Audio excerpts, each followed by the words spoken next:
Okay, so let's talk about how you're probably up having a ham sandwich on one late weekend night, wondering where it all went wrong. How you were just minding your own business in that capital city tavern when that uppity paladin half-elf accused you of crimes against Sarenrae. Or was it Saloon?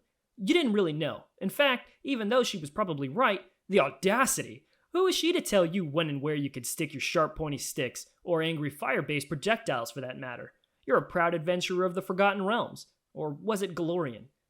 You know, you probably don't even know the difference. And because of that, we will now spend the next however many minutes needed meticulously understanding what actually separates D&D and Pathfinder. So settle in, and let's do this. Zero Dragons! Long ago, in the time of the ancients, somewhere around the 70s. Did you know Cheerios has bike stickers? Yeah?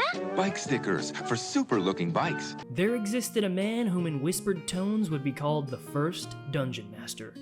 His real name was Gary Gygax, but that's not important. What is important is that this lovable old man would go on to create the single greatest role-playing game ever to grace humankind. What was this masterful piece of imaginary wonderment called, you ask? Dungeons and Dragons, of course. Because there were dungeons. And dragons. Ironically, Gary could never foresee that 90% of his game would exclusively be filled with goblins. Despite that, there would be peace among nerds around the world. Yes, indeed, it was a beautiful time.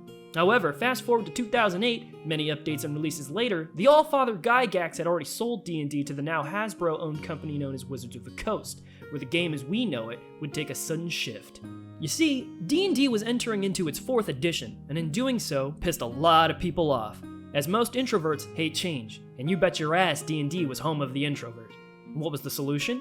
Well, we called it Pathfinder, an RPG built on the open-use content from D&D 3.5 edition by the folk over at a company called Paizo, and these weren't just some who-knows-who group with an opportunity to stick their hands in the proverbial board game cookie jar.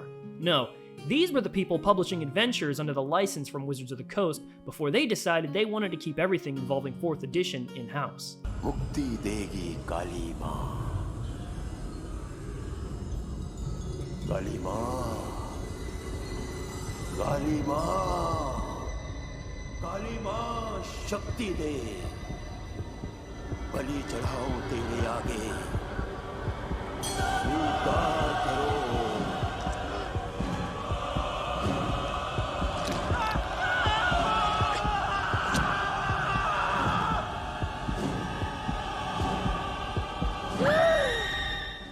So, in the summer of August 09, the first core rulebook for Pathfinder was published, and with it, the unrelenting war between the RPG fandom. And oh, did they slaughter each other by the dozens, in defense of which game was better. The battlefields of online forums littered with the opinions of both sides can still be seen today. Ultimately, we found out that both were good. They were just different, but compromises for first-level characters. It is, however, due to this old history, and kind of confusing information that many outlookers wonder, what is the difference? I mean, don't you guys just make most of this stuff up anyway? And the answer is yes. Like, we make up about 90%. However, there are rules, and a setting that exists, and they are in fact different. So, let's break this down in a manner I hope to make simple. Where does D&D take place? In the Forgotten Realms known as Faerun. What about Pathfinder? The planet known as Galorian. What are the worlds like?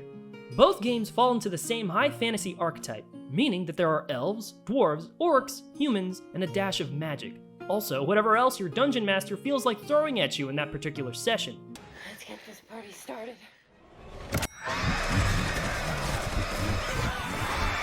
Key differences can appear in the form of things like Pathfinder's World Wound, where you might end up reenacting the Battle of Winterfell.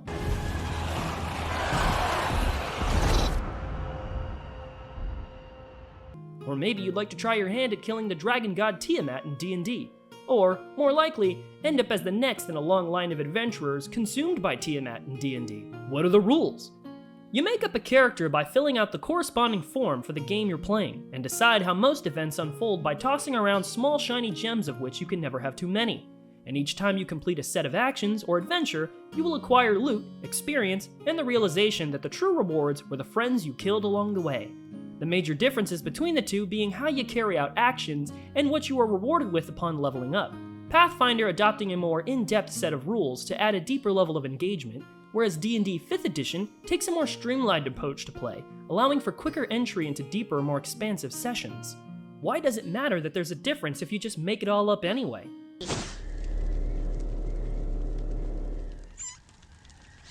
As I was saying. Have you ever tried to write a book that your friends got to dictate the outcome of? And in doing so, meant you had to adapt the entire story while keeping each of their choices in mind, while also instilling a set of complex rules to keep the interactions fun and engaging? No? Well, in that case, try making a macaroni art picture to hand to your favorite parent. On the following day, proceed to wake up to a freshly made bowl of mac and cheese, with the ever-present silence at your family dinner table reminding you that yes, the people you love are in fact evil despots. That's it. Hey, what'd you say? What's the stories in the game? Both games have their own calendar and timeline, which follow various major events in their respective worlds. Pathfinder having a more mishmashed world of various cultures, allowing for really outlandish adventures to be quite more common, while D&D opts for a more focused continuity of its world, making the act of keeping major events in mind more important. But there is no one true defining story, and neither a true ending. The idea is that they are two different settings by which the player may fill with their own story, while not having to create an entire world from the ground up. Both worlds have enough lore and history that one could almost fill books with them, and maybe even sell said books to people who'd like to read and enjoy them. So what's your point then? Well, if you must know, my point is that it can be very easy to mistake these games for one another, unless you're playing by a very strict set of rules and have pre-existing understanding that they are not the same. They do serve to scratch a different itch, depending on the player, and you should always try both before settling into one or the other. Kind of like twins.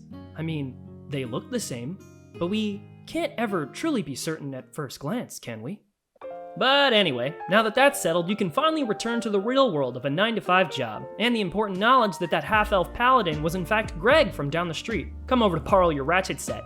Now he has to explain to his wife why you refer to it as the +1 tightener. I hope you all enjoyed this little explanation that I felt the need to make, and if you did, why not drop a like or maybe even a comment to support the channel. I'll be making more horrid content either way to feed the ever-powerful YouTube algorithm, in hopes that one day our new overlords will allow me into their closed ranks, whereas I might upend their tyrannical rule.